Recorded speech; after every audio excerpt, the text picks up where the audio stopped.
কিশোরগঞ্জের ভৈরবের পঞ্চবটি এলাকায় নিখোঁজের ৮ ঘন্টা পর প্রতিবেশীর ঘর থেকে শিশু সাহালের মরদেহ উদ্ধার করেছে পুলিশ। এই ঘটনায় প্রতিবেশী হাসানকে আটক করা হয়েছে। আটক হাসানের বাড়ি ব্রাহ্মণবাড়িয়ার আশুগঞ্জে। পুলিশ জানিয়েছে, সোমবার বিকেলে শিশু সাহাল নিখোঁজ হওয়ার পর তার মা থানায় একটি সাধারণ ডায়েরি করেন। পরে রাত ১:৩০টার দিকে পুলিশ সন্দেহভাজনভাবে প্রতিবেশী হাসানের ঘরে তল্লাশি চালায়। এ সময় ওয়ার্ড্রবের ভেতরে শিশুটির মরদেহ পাওয়া যায়। পরে জিজ্ঞাসাবাদে হত্যার কথা স্বীকার করে হাসান।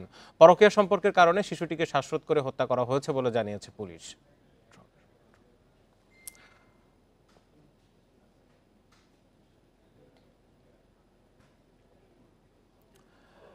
এ বিষয়ে আরো কথা বলবো। এই মুহূর্তে কিশোরগঞ্জ থেকে আমার সাথে সরাসরি যুক্ত আছেন সহকর্মী শাহজাহান সাজু। সাজু, খুবই অস্বাভাবিক ঘটনা, প্রতিবেশীর ওয়ার্ড্রবের ভেতরে শিশুর মরদেহ পরকীয়ার জেরে হত্যা করা হয়েছে। মানে ঘটনাটা আসলে কিভাবে কি করে?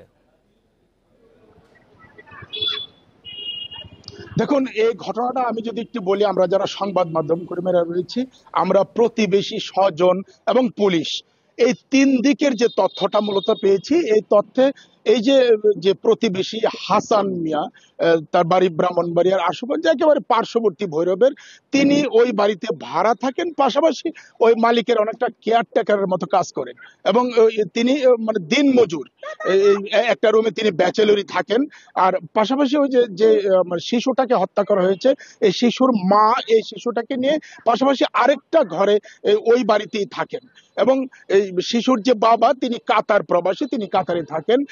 আমরা যে তথ্যগুলি পেয়েছি, তথ্যগুলি থেকে আসলে অনেকটা পরকীয়া এবং এটা একতরফা পরকীয়া। ওই যে হাসান মিয়া, তিনি ওই প্রতিবেশীর যে স্ত্রী, নিহতের যে মা, তাকে প্রায় উত্ত্যক্ত করতেন, পরকীয়া করার জন্য প্রস্তাব দিতেন এবং তাকে বিয়ে করবেন, এরকমও একটা কথা শোনা যায়। সব মিলে আমি যদি আপনাকে বলি যে এটা আসলে একতরফা একটা পরকীয়ার প্রস্তাব প্রত্যাখ্যান করাতে তিনি আসলে রাগের বশীভূত হয়ে মানে এই হত্যাকাণ্ডটা ঘটিয়েছেন এবং গতকাল বিকালে এই শিশুটা প্রথম নিখোঁজ হয়।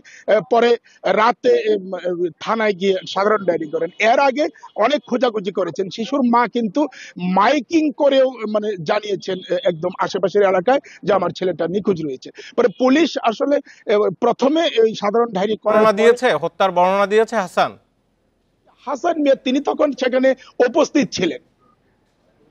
যাদের ছিলাম হত্যার বর্ণনা দিয়েছে কিনা সে ছিলেন এবং তার কথাবার্তা একটু সন্দেহ হয়।